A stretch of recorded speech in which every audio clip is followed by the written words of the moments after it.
This is Mike Baca with UCN Live. I'm here with Tom Loeffler, Managing Director of K2 Promotions, who manages and promotes Gennady Golovkin. He fights David LeMieux on HBO pay-per-view October 17th. Tom, last night I was watching Monday Night Football, and I unexpectedly see Gennady in an Apple spot for the Apple Watch. You don't see a lot of American boxers in commercials at all.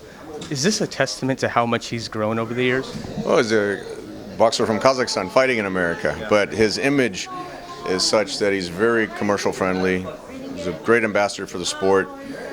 People like him, people gravitate towards his style and his personality and his character outside the ring, and that's what makes a big difference on both his marketability and the popularity that he's gotten here in the United States. Do you ever reflect back on how far you've come with Gennady since introducing him 3 years ago?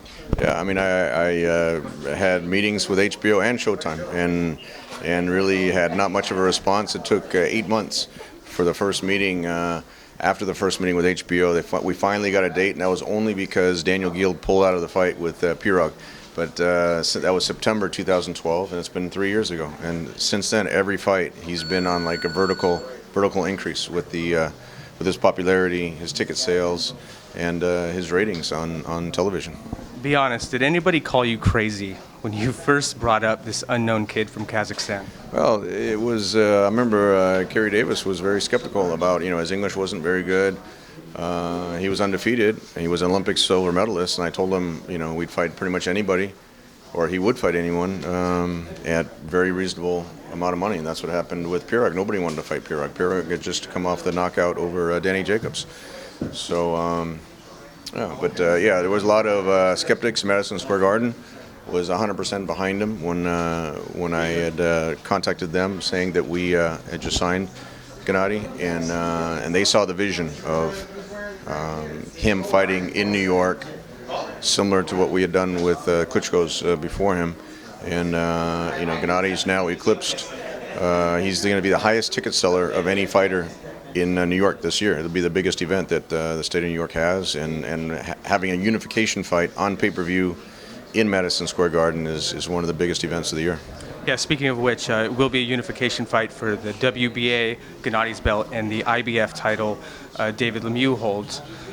You've been seeking this unification for years now. 5 years. You finally get it. Mm-hmm. Was it simply by making David LeMieux, a fighter that just won the belt, an offer he couldn't refuse? You could put it that way. It's a very generous offer, but you have to say we made other offers before to other champions, and they turned it down. But with pay-per-view and the bigger budget and the financial support of both with Madison Square Garden and the sponsors, it's going to be in over 120 countries internationally. So it's really a great event when you combine someone like Gennady Golovkin versus David LeMieux in a middleweight unification fight, and then you have as a co-feature Chocolatito Gonzalez versus Brian Valoria. Brian's in the ring right now doing his media day. I mean, that's such a great 1-2 punch, and really a lot of value for the fans. We priced the tickets very reasonably. We broke the pre-sale records at Madison Square Garden for any boxing event that they've done a pre-sale for, and sold 15,000 tickets in the first week. So we're very optimistic on how the pay-per-view will do, and naturally, the better that he can do on pay-per-view, the more doors it opens for the winners on that night. Should Golovkin beat LeMieux, he's set to be the WBC mandatory. Yep. That title's being fought for in November versus Miguel Cotto and Canelo Alvarez. Right. So should Gennady win on the 17th, is there a backup plan if the fight with either Cotto or Canelo falls through? Because nothing's guaranteed without a signed contract. There's nothing guaranteed, and you can't force fighters to fight Gennady. We saw that with Chavez Jr. Last year. Top Rank made him a big offer, and that was going to be on pay-per-view. That was going to be Gennady's first pay-per-view fight, and Chavez didn't agree to it. I know there were some other contractual issues there, but Gennady's really seeking out to unify the middleweight division.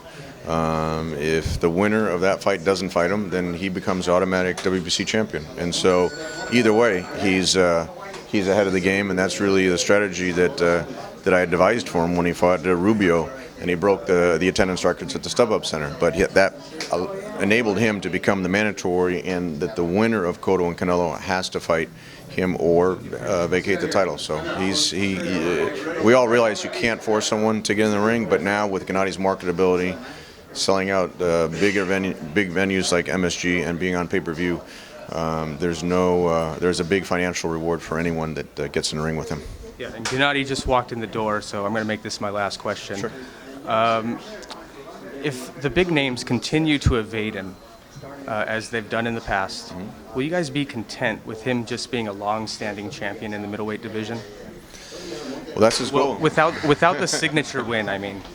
Yeah, the signature win's going to come. David LeMieux, if Gennady is successful on October 17th, that's a signature win. That's a unification fight. If he can prove that he's the best. Miguel Cotto, as of right now, is still considered the lineal champion and is rated higher in the middleweight division, if you can believe it, than Gennady Golovkin as the WBC champion. So that's really the goal, is to unify all the titles, and it'll come.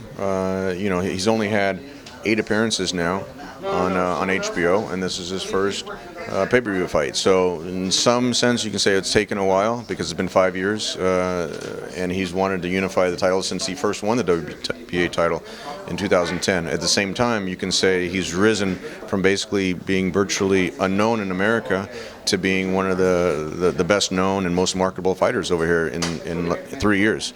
So it really depends how you look at it, and with the Apple commercial now, that's going to be a big commercial campaign that they've done. He's one of the spots that they did, and it's exciting times for him. Yeah, he's accomplished a lot already, and he's definitely a success story. Catch him on October 17th on HBO pay-per-view. For Tom Loeffler, I'm Mike Baca with UCN Live.